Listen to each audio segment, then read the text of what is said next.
So let's get on with it. I'm going to talk about Destreza, unless my stupid presentation crashes. That's great.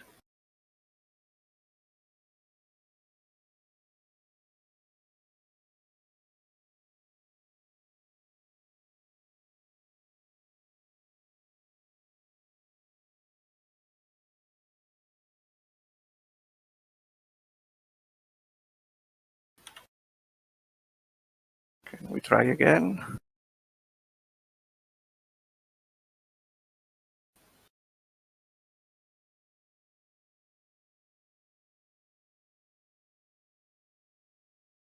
Well, this is great. I cannot use full screen, so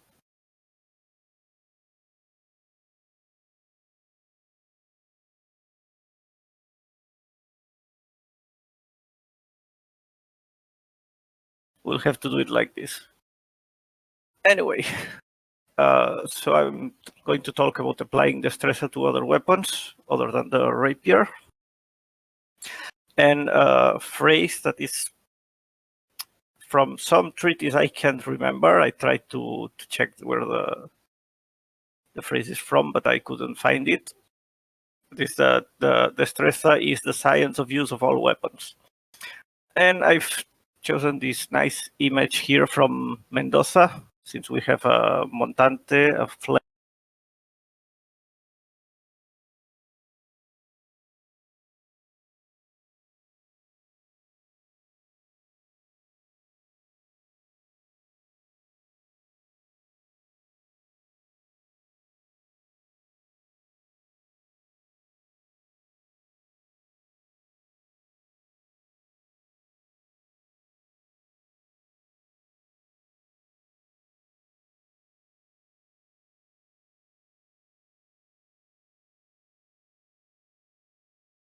That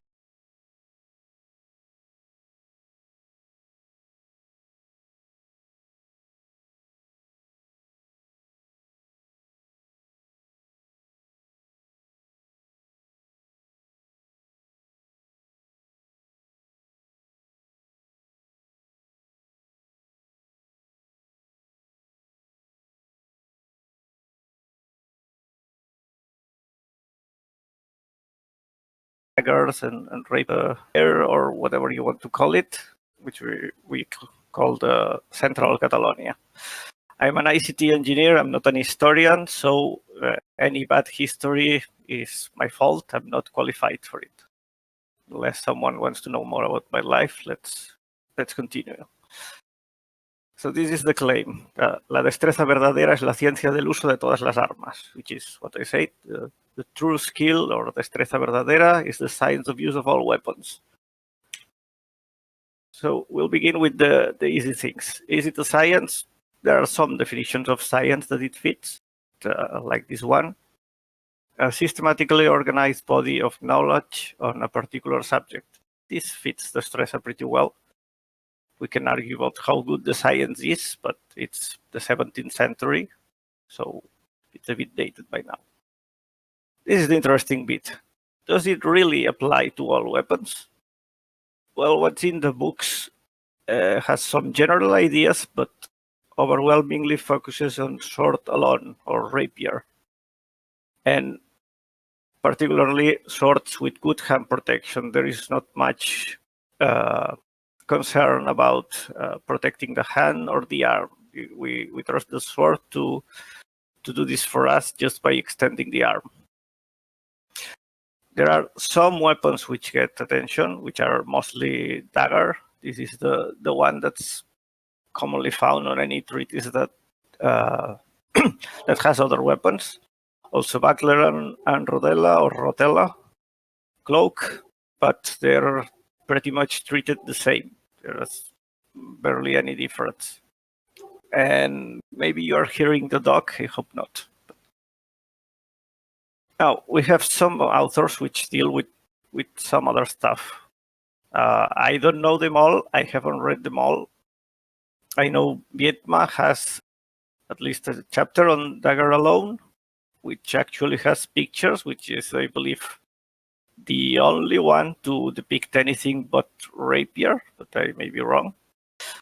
Figueiredo has stuff for Montante, but it's like here are the usual vulgar rules for Montante against several people, and if you face another Montante, just do Destreza like you already know. So that's what we get.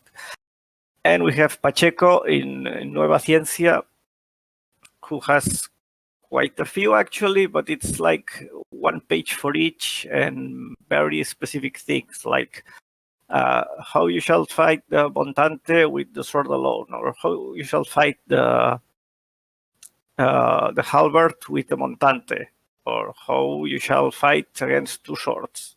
This kind of stuff. There is again a bit more about the dagger, following Carranza in some stuff or disagreeing in others, but there is not much to go on.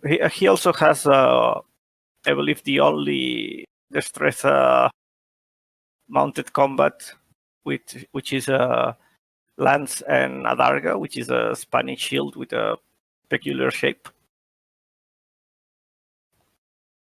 So, what does the Stressor really give us?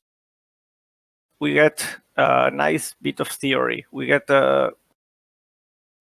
terminology to explain depths, to explain cuts to some degree, ways to thrust. We have a very, very powerful framework, I think, but it's limited. It's focused on rapier. So what we get? We don't get to change grips. Rada explains two grips actually, but they don't even have names, and there is very little to go on to talk about two-handed grips or some grips or anything of the sort. I've never seen any Destreza book talk about the false edge, like in use. Like they may say to bind with it, but there are no false edge cuts anywhere that I've seen. There may be something in Montante with cuts from the left side, but that's about it. As I said before, we ignore the hand as a problem. There is one mention that I know of, and it's Pacheco against the vulgar technique of thrust to the hand.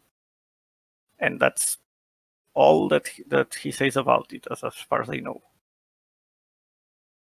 We can have some very specific terminology, which I'll show in the next image, for short positions, but only close to the right angle or the middle, center, or whatever you want to call it.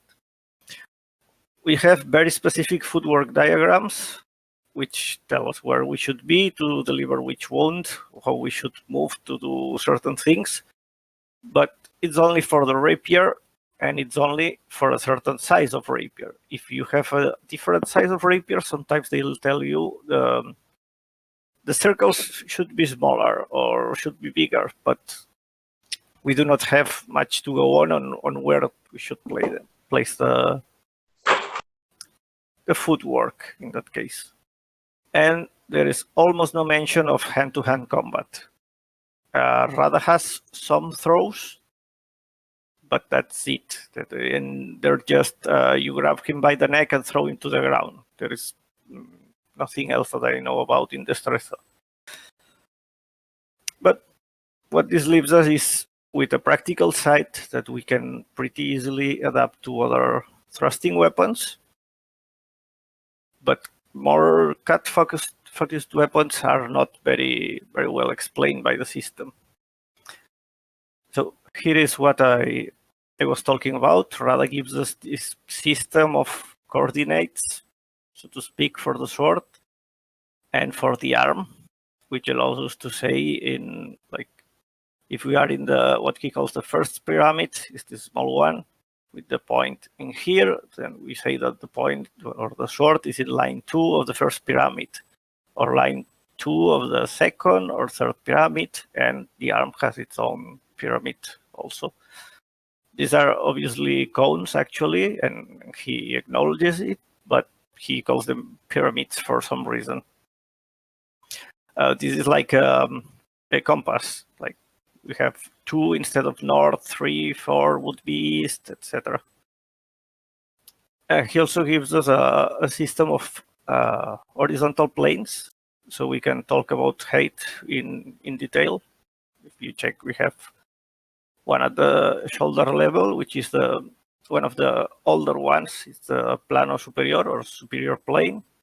The middle plane is the number 5 in this nomenclature, and the inferior plane is the ground. And he had some extras, including some very far up, which can help with the high hand positions. And here we have an example of the footwork that I was talking about. This should be understood as the opponent being at B and the Destreza being at point A.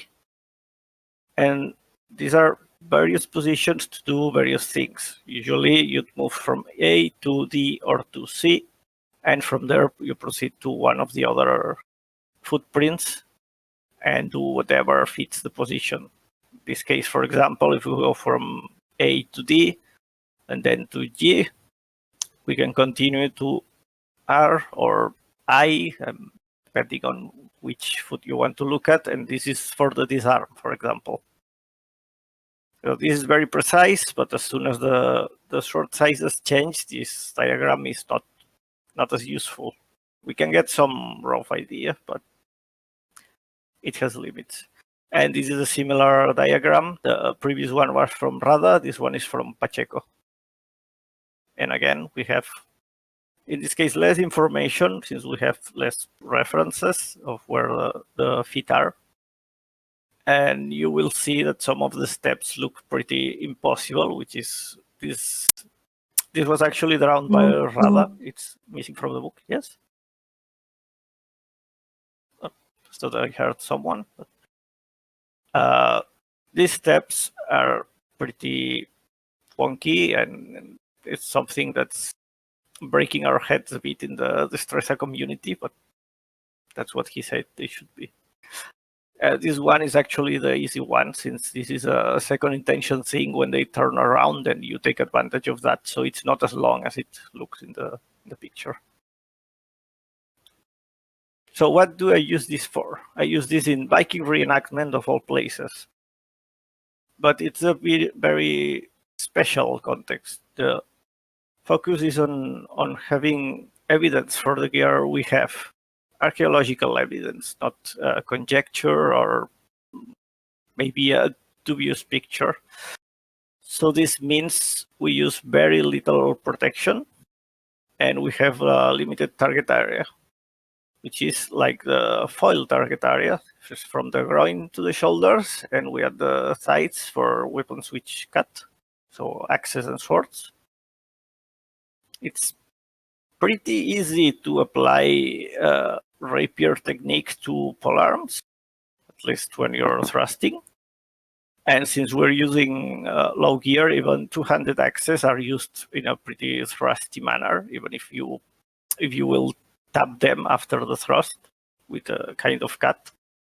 But we don't use full power cuts, so it's not a problem. With this target area, stuff from Destreza doesn't really work very well with the shield.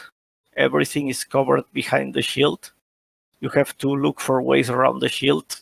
And this kind of technique, there's angulo mixto for Rada, which is a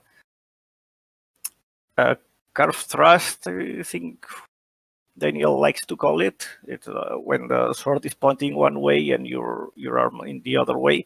This can work around the shield, but for the most part, it's very hard to apply these things to shields. What I found that works very well. A Tahoe is very useful when we are in battle.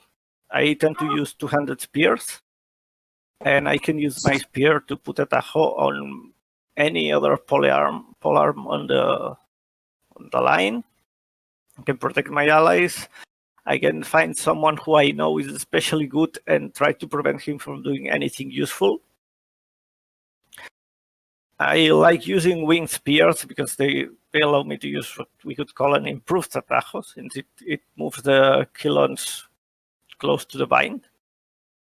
This can be very annoying. You can shove them into the ground. I don't need them. I think someone has the mic open. I don't know if willingly.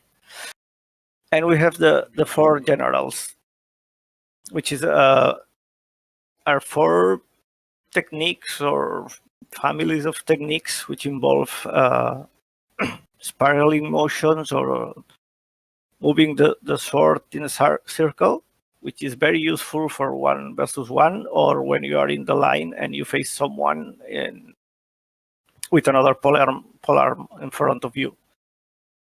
I'll show you here with my silly picture what this one of them looks like with the rapier. This is a lightning cross. We would take their sword, moving from A to C. We will circle it around if we don't feel contact, bringing it back to the same position, and then we move in with the thrust. This is the Rada style, which has an extra step, and we have this position with the 2 feet together to have a bit more reach at the point of when we deliver the wound, and then we would retreat. And if we do it with a spear, what happens? Well, first of all, I've used the same circle because it also shows a problem with the circle. I'm using a 9-foot spear. I can reach without any steps and without even bringing the spear forward. But also you get the same idea of spiraling motions, moving well, in this case, the spear around, controlling it, and thrusting over it. Just works nicely with the spear. We have, of course, to watch out to not thrust each other in the face, but it's the game we play. Now, another problem with spears. Sometimes people like to have the other side forward. When you try to use the same technique, you find out that you cannot have a good line to the target.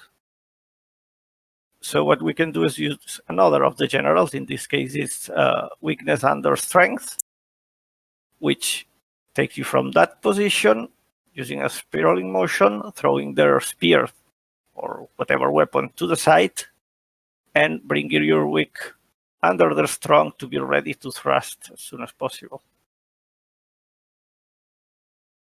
So it's about it. I'm very fast and nobody asked anything.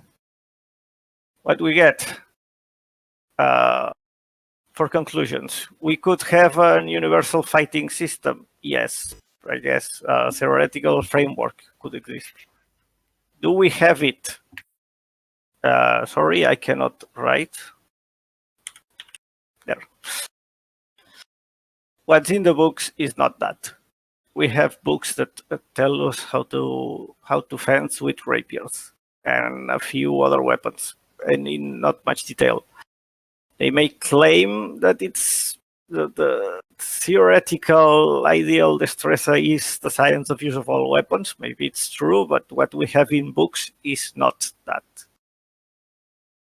I would say they did pretty well, but it's not there. We need more. We need tools to talk about grips, to talk about false edge cuts, to talk about feints in more detail than what we have in Destreza. We can use a lot, especially in regards to controlling a bind. It's very detailed and it gives a very good idea of how powerful being on top is, and the risks from pushing to the side rather than from the top or from the bottom in the case of Rada, but it's not quite there. We can use a lot in similar weapons, but there's still work to do if it has to be universal. So, questions, comments? This was much shorter than I thought. So which weapons do you think it could be applied to? well, I've shown the spear, and it's the one I use. I don't use the Daynax much, but I think it works fine too with that in our context. If we take away our rules, basically any polearm with thrusting as a means of attack would work pretty well. I also did a mention, I think, that it has no mention of hooking motions, which would be important with builds or partisans or anything of the sort. Rapiers obviously work. Small sword is acceptable, but I find small sword, foil, lepe are a bit too fast for the fancy footwork. I find the footwork is the first thing to go, really. Because what we get is a very specific footwork that works in a very specific context, and once you try to move it away from that context, it's hard to make work. Oh, and obviously it doesn't deal with ranged weapons at all.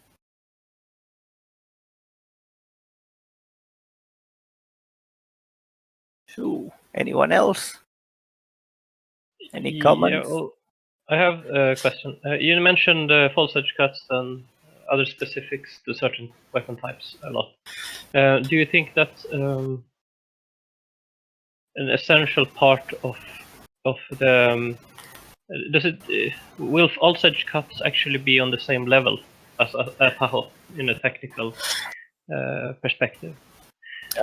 I mean, can't you see Destreza as a framework on a higher level than the actual details in how you attack with different weapons? I guess you could go for that, but since we do get details about other attacks, I don't feel it's fair to claim it works for all weapons, but then ignore other means of attack than the ones that work for rapier. And even then, you could do false edge attacks with rapier.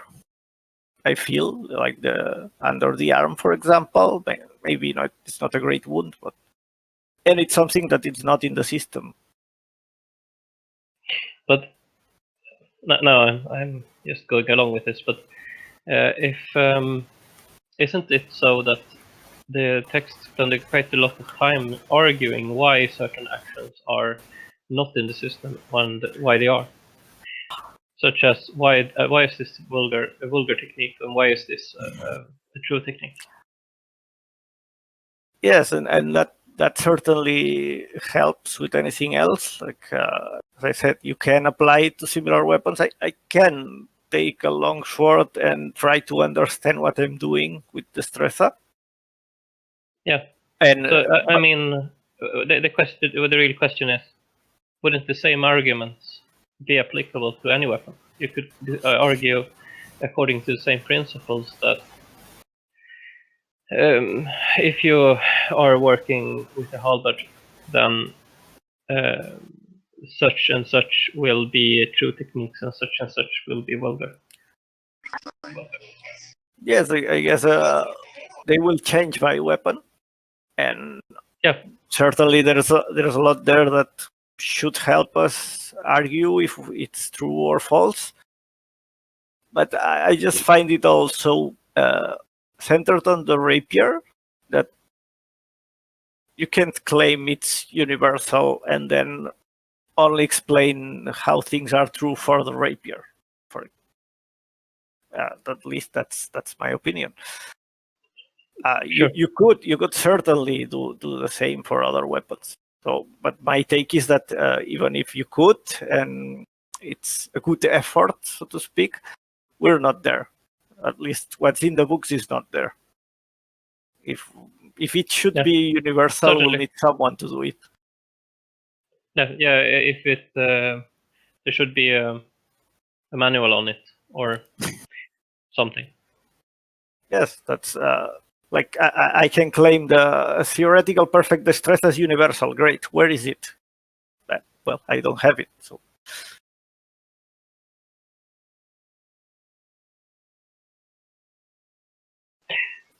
So what other actions do you like from the spear for when applying Destreza to the spear? So I don't find that with these rules we need much, because conclusion, like the disarm, for those who don't speak Destreza, for example, doesn't fit our rules. It's not. Sometimes you get people grabbing spears and pulling them, but that's not really a conclusion. And with spear, you cannot expect to circle around someone with a 9-foot pole to poke you with. So we lose a lot there. And it mainly comes down to the generals or the Rada style Tahoe and inclusion. And and that's about it. But that's also a lot of the system in using these things. I guess we could argue Sajita is also there. If they do a weird parry and you can land a thrust under it or something like that. But obviously there are no cuts with the, well, not obviously, with the big spear points we could probably cut, but with our rules we do not cut. So there are no cuts there. There are cuts with the Dynax, but we do not do big cuts. They end up being more like thrust that misses and then taps them, because we're just wearing Viking clothes. So if you hit someone for remotely real with a Dynax, they're going to have a very bad day. I use some binding in sword alone and in spear with shield, but as I said, it's a lot more limited with the shield. Except if the shield breaks and you manage to go through it, but that's not a strategy that to be employed on purpose. So yeah, it's a small subset of the techniques that work fine. I have tried a bit Destreza with spear, and I'm wondering your opinion on the steps to media the proportional. So for those who do not speak Destreza, the steps to the side in the circle diagram. Let me. Yeah. For so example, the step to C. Yes, exactly. The step to C. So with a longer weapon, is it in your opinion necessary to step longer, or is that irrelevant? It's like, is it the same step to C even with the longer weapon? It's just that the range of the weapon is different. So my opinion is that to get the same advantage that we get with the rapier at C, like if we go to the spear, we will need to be like, this is too close for a spear. I think it's obvious. Yeah, definitely. But we should be a lot farther, because we need the same angle to have the same advantage. So we need to take a longer step, but this is already a 3-foot step. With a spear, I think it's a lost cause, to be honest. Yeah, so the thing I was wondering was really if since the defensive planes are the same because they're defined on your personal circle. Yes. So as long as the point is not pointing at you, you're safe. Or you have their point in your defensive plane. So it's not scale. If you scale this thing, if you would scale the circle so the distances would be right, so that you can so you get the so you don't hit with the first step. So the distances. So you need a step to hit. Will it really scale? Just as scaling the picture, or won't the steps still work? Just as long as they are here, just that they will be a smaller part of the common circle or the large circle. In my experience, trying to do the steps with a spear is kind of a waste of time, because you're so far away that they can really, really easily turn to face you. and I cannot take a really big step. I could take the same step, but I don't find them very useful. And I've tried when playing small sword, which we play with small sword, but we don't train small sword. So I end up doing kind of Destreza small sword, but not really the Brea, which is the real Destreza small sword. And I skip a lot of the steps. I tend to play more like from Rada's Bella Española and with more langy footwork. I can still do what's the beginning of an Tahoe and try to keep in mind the bind and use spirals and expulsions and all that, but I don't find the footwork to work very well with other weapons. I think to have the same advantage, we would need to scale the circle, and it would be huge, and the step would be impossible.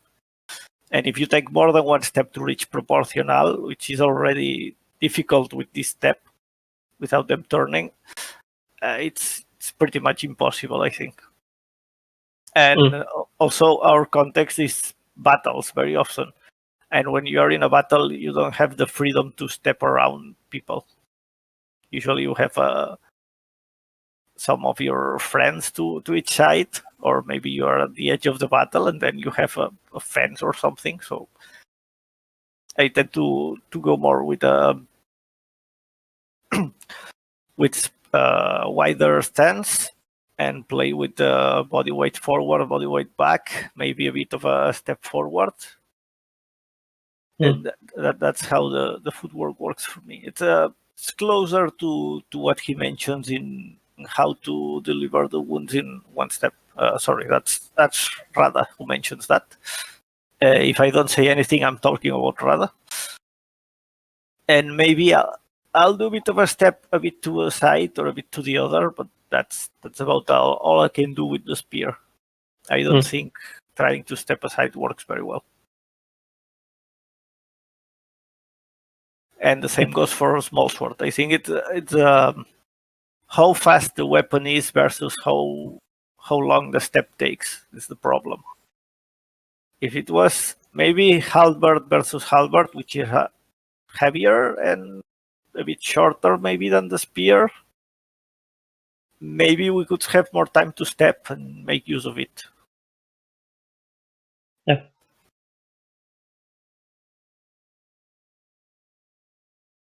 So your experience on spear is only in melees, or is it also in 1v1 situations? We sometimes play 1v1, but it's usually in line battles. It's not a crazy melee, but we have 2 teams and we fight. I can send a link to a video if you want to see the kind of battle and call us all stupid for not wearing masks. It does sound dangerous. It's a lot less dangerous than it seems, and I still don't understand how. But we were last big battle I went to, we were over 600, and I think we had someone with a broken rib was the worst injury of the weekend, and that was 4 battles, I think, and a full week of training. I presume you avoid striking the face. Yes. So the target area I mentioned before is what kills, so to speak. But if you hit someone on the head, you are the one who dies. So yeah.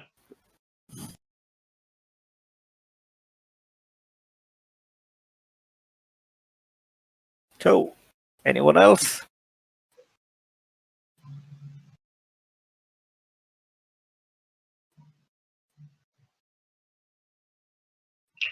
If no one else speaks up, so I have another question. You mentioned the Danax.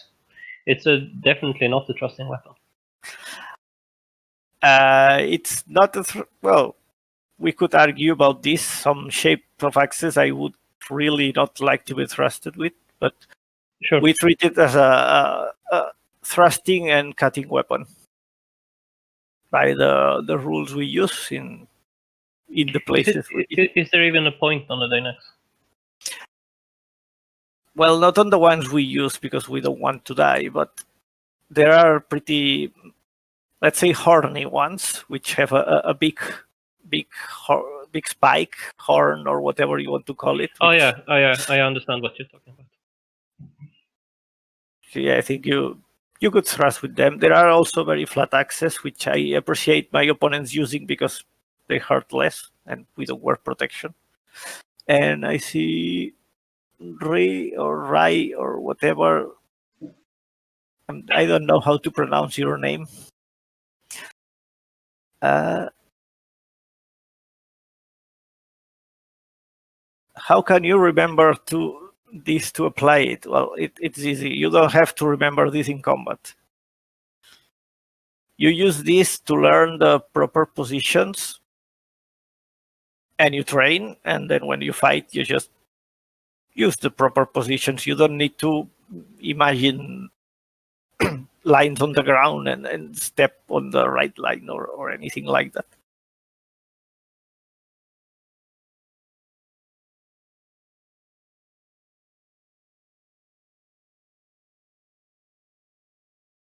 Well, you can draw the lines on the ground if your opponent is nice enough to let you do it. But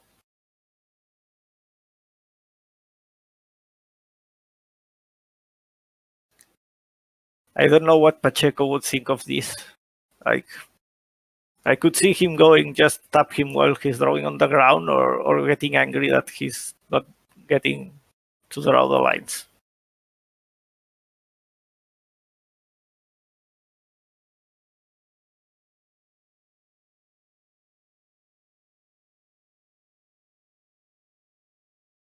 Well, if we don't have any more questions, I could ask another. Sure, go ahead. I could ask any amount of questions, but I can ask this one at least. The concept of an Tahoe for a cut-only weapon. How do you see it? Would the concept exist? Would it be only virtual? What would you see of the Tahoe concept? I think a Tahoe can work for cutting weapons, but it's harder. And same with the steps. It goes with the how heavy is the weapon versus how long it reaches. We see. I don't know much about the Destreza saber, but I know they're not very far off from normal saber, and they have a Tahoe in there, kinda, but it's not as committed as the rapier Tahoe, for example. So it's dangerous because it's easy to prime them for a cut with a Tahoe, and with a fast cutting weapon, you really have to be on point to take a Tahoe and instantly take advantage of the opening. So you wouldn't apply a Tahoe to the machete? I'd apply a Tahoe to the hand holding the machete since they have no hilt to protect it, honestly. But I've seen the Papa Machete video and they seem to use something like a Tahoe. I think it seems really dangerous. So no, I would not go for it. What's a Tahoe again? Sorry, a Tahoe is a bind. Wait, I can use my fancy. Let me share something else. Yeah, this should work. Change windows, yes. Okay, here we go. So I have this nice thing, which is Radar's diagram modified to suit my silly ideas. So if I remember where, yes. Here. So a Tahoe, for example, is something like, if I'm not,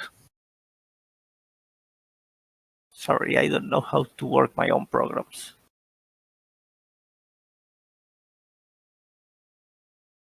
I want to rotate, thank you.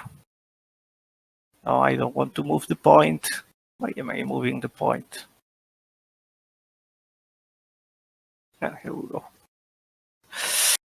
Right, so, well, this is a bit excessive. When you put your sword over the opponent's sword, this is the old version, such that you are stronger. So we have, sorry, I'm bad at this.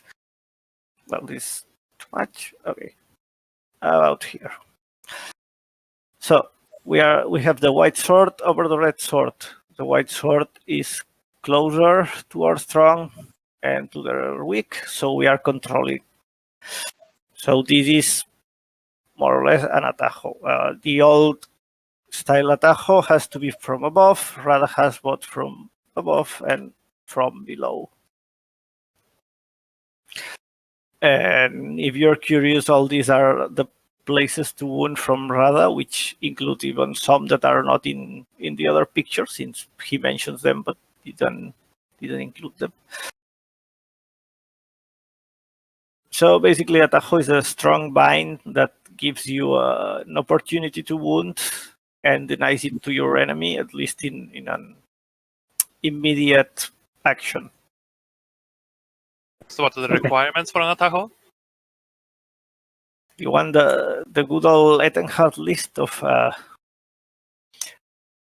need to translate it. Privation, I guess, is a real word. And disposition, which is that you can wound from the Atajo. And what was the other? Subjection, which again Rada decides that is a silly idea. He has Atajo Virtual, which has no subjection, but Rada is weird.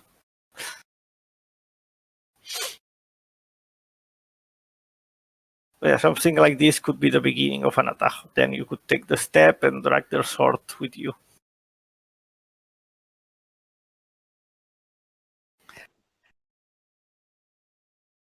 Did that answer it? Come on, Matthias, I know you have more questions. Yeah, I have, but I could go on forever with it. And I certainly will not want to drift into silver or something weird here. Well, I don't mind, but I don't know silver. No, it's just interesting because there are concepts similar to those in Destreza, but apply to lots of weapons.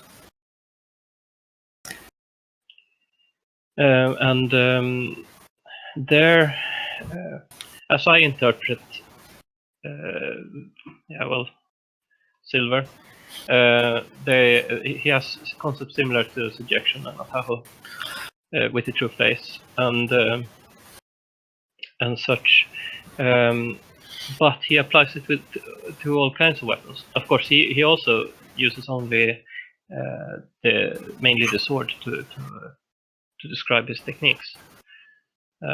But I mean, I still think that if you take the concept of a Tahoe, Rada basically, when he constructs his other Atahos, the Ataho from below and the Ataho from with the virtual Ataho, it seems like he takes the principles of an Ataho and the principles of Destreza, and he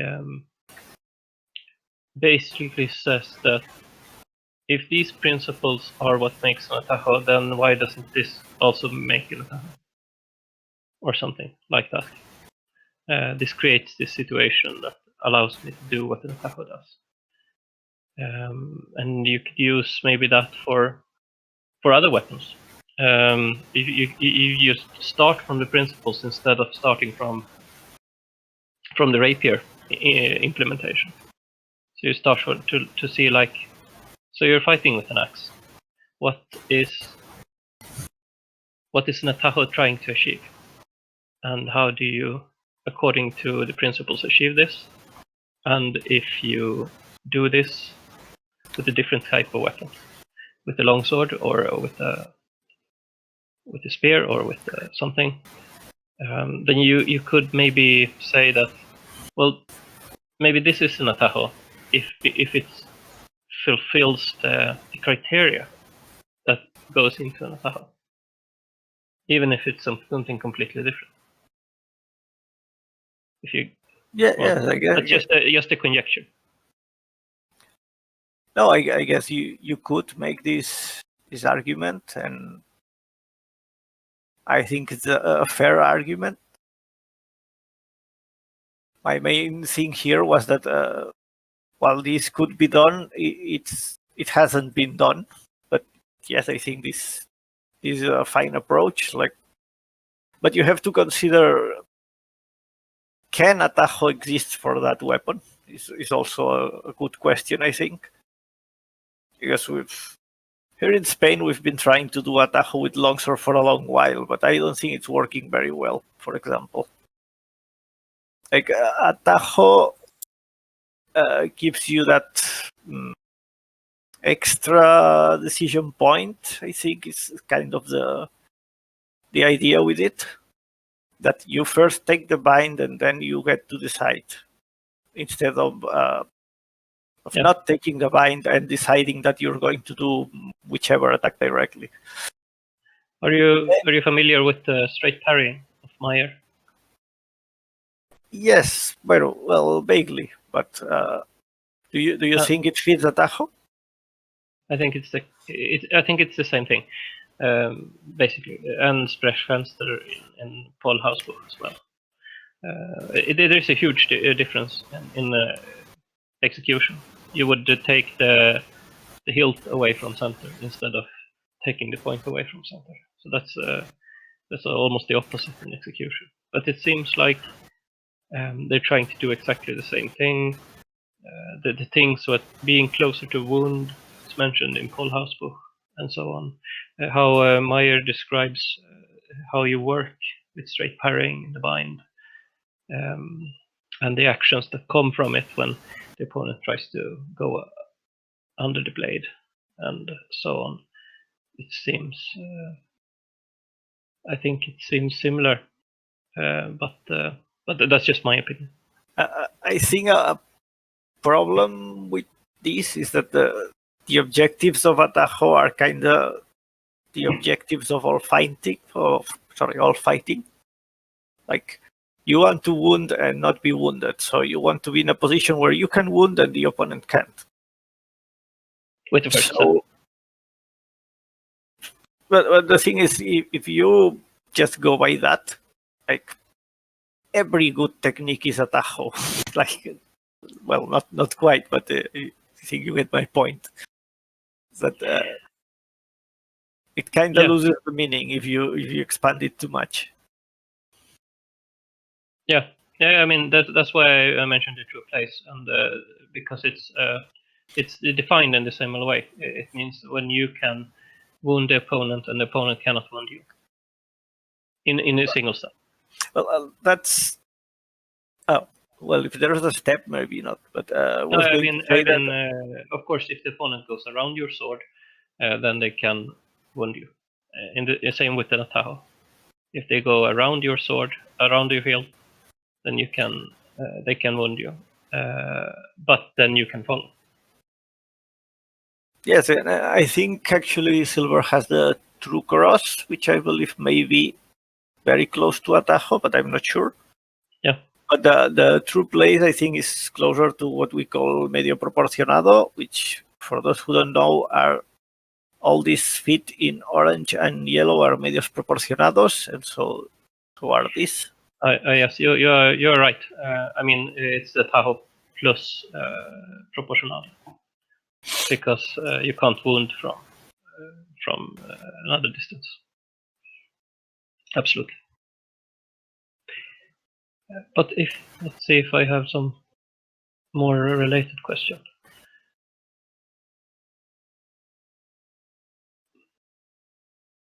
Come on, someone help Matthias. Yeah, please ask someone else ask a question.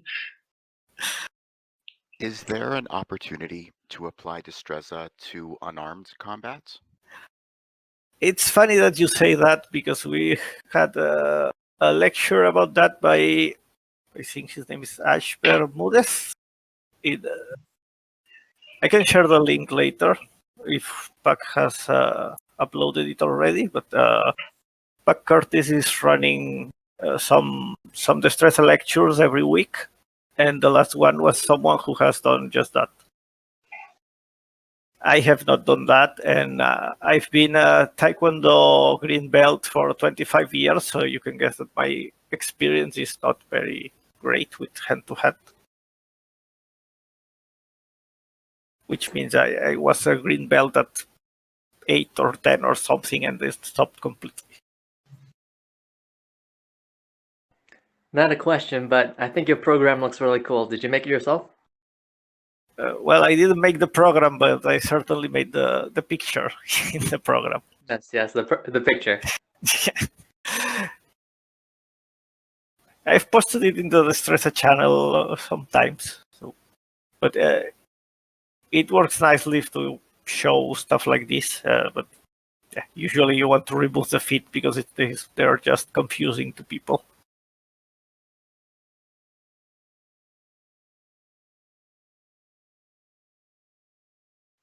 Yeah, I can upload. Yeah, go ahead.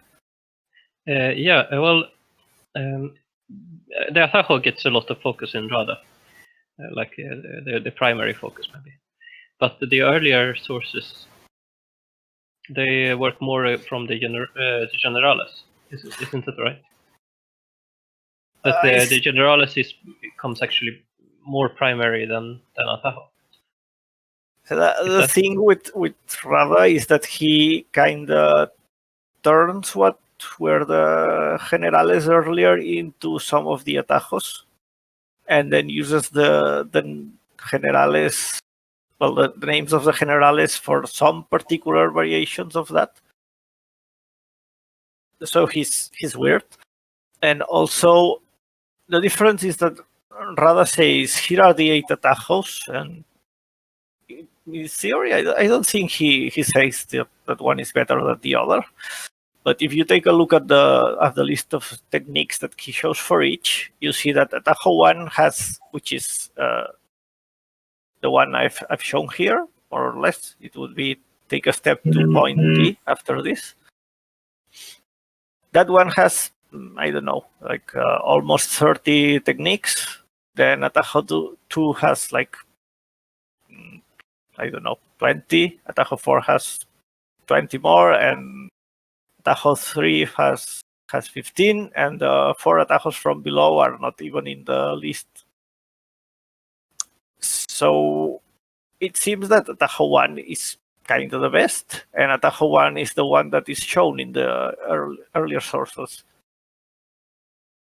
Yeah, I think there was an example of Tahoe 2 in Pacheco. Pacheco has, I believe, all the atajos from above actually, but they only come from second intention. He will begin with Tahoe 1, and if they disengage, he may do what would be Tahoe 2 or something similar. Okay. Or when he does lining cross, if they disengage, he may do what would be close to Tahoe 3. So these things are in the earlier sources, but the terminology changed, or rather made it more streamlined, I'd say. Yeah. And also gave you more options for the. So the thing I was thinking is that the earlier sources, they're focused on the generales. Maybe if you look for the more general use of Destreza, you would start looking at the generales first, rather than looking at the Tahoe. Is that a simple? Does that sound like a reasonable thought? Well, my experience certainly goes well with it, because playing Tahoe is still useful for some stuff, and as I said, in a battle you can use Tahoe to defend other people, which is really nice. But the bread and butter are the generales there, I find. Yeah. Okay. But as I said, since Rada defines a Tahoe differently, you could say you are doing a Tahoe too, but it's a bit of semantics, really. The universal idea of take a good bind and strike from there is there, and is certainly useful in many weapons. It just my only worry about that is like in Saber or similar stuff that you take a good bind and they cut your head, and maybe you double, but a cut comes really fast in certain weapons, and Atajo kind of allows them to do it. It's a move with a price, we would say. Yeah, I suffer that in Rapier as well, quite regularly. Yes, you have to really be on point and throw the thrust when you can, or cover well, or you get cut on the head. Yeah, but we did try in the summer. We did dagger alone against Rapier on the Destreza lectures, and Yes. something I felt is that it changed. Some techniques from Destreza became enormously powerful with the dagger, especially the inclusions, the spiral motions. So it seems like different weapons very strongly change the dynamic of which of the techniques, even though it doesn't change what techniques to use, it changes which ones are more powerful or more Yes, absolutely. controlling. And I think one of the reasons, for example, that the Destreza, early Destreza doesn't use Atajo from below is that you have heavier rapiers then. And Rada is from, well, the book is from 1705. So it's very late for rapier. Most of the world is using small sword, and rapiers are lighter by then. When you try to use a 1700s rapier and do Atajo from below, your arm will not like it. So you get the generales in that sense, in that you do not go for Atajo from below. You try to throw their point aside, move aside, and move for the thrust, like what I showed with the spear before. So absolutely, the weapon changes the technique. It changes the execution. It changes which techniques work better. Would you say that the low atajos work badly with spear?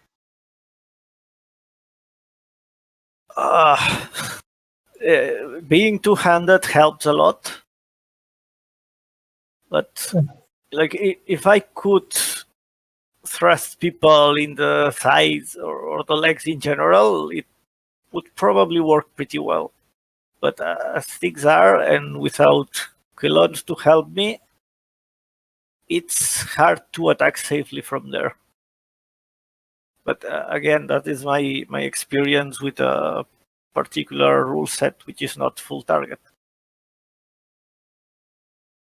So I think they can work. Spear is, for a two-handed weapon with a long shaft, you can have a lot of leverage. I think they could work, but not for my context. How does it change when people shift grip on the spear? Like if they shorten it or something?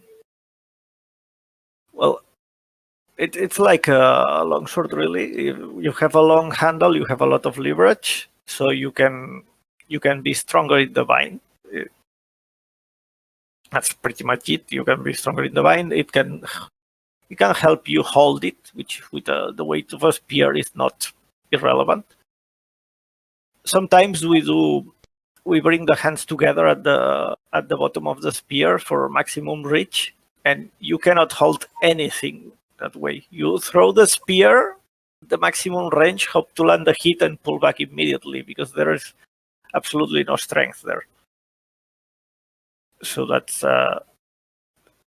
Oh yeah, and that's something that you can do from above and you cannot do from below. If you are above, you can throw the spear like that, and they will hold it for you sometimes, which is very nice of them.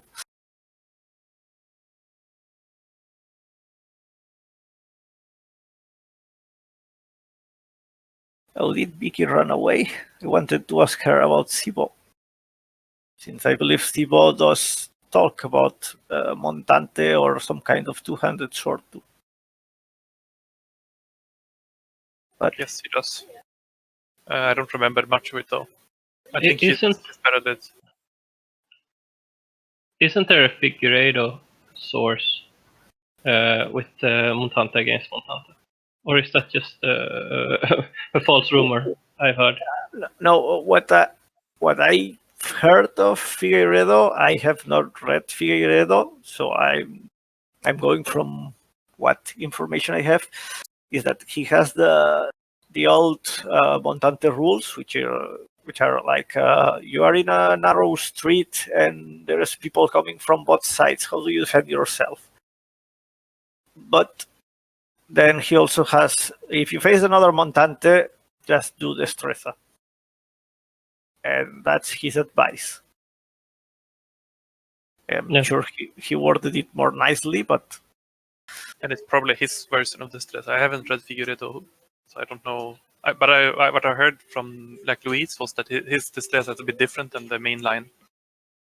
It's quite possible he's Portuguese after all, and I guess he...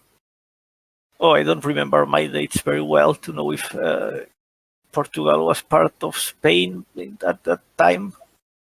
But I guess he was not under the direct influence of Pacheco, like most of Spain.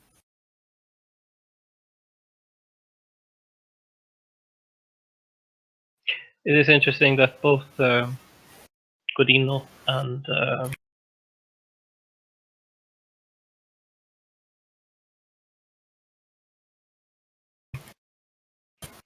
Maya maybe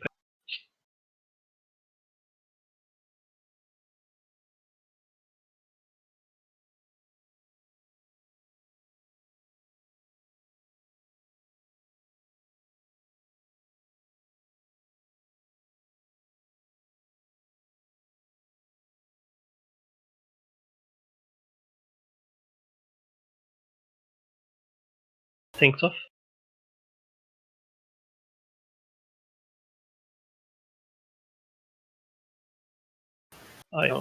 Turns the hand, so he goes nails up, nails down, depending on side and so on. This kind of position is also in mainline Destreza, but it's not.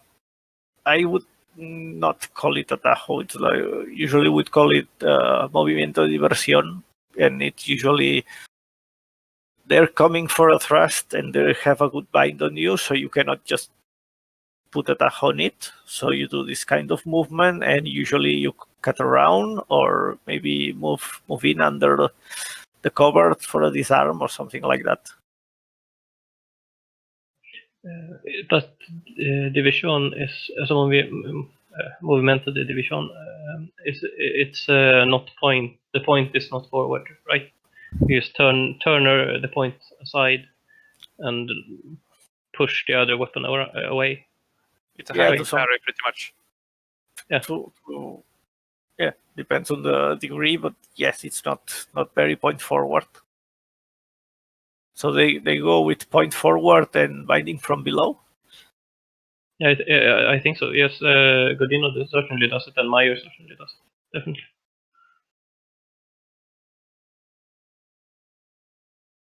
Well, I learned something new. But they're at least I think Godino does it. No worries. Pacheco said they're terrible, so... Yeah, he does.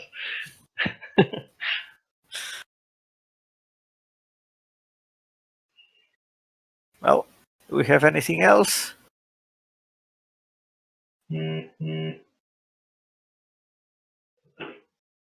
Then I guess we can tell our friend Craig to leave, and I'll be around anyway, so if anything else pops up, you can ask me.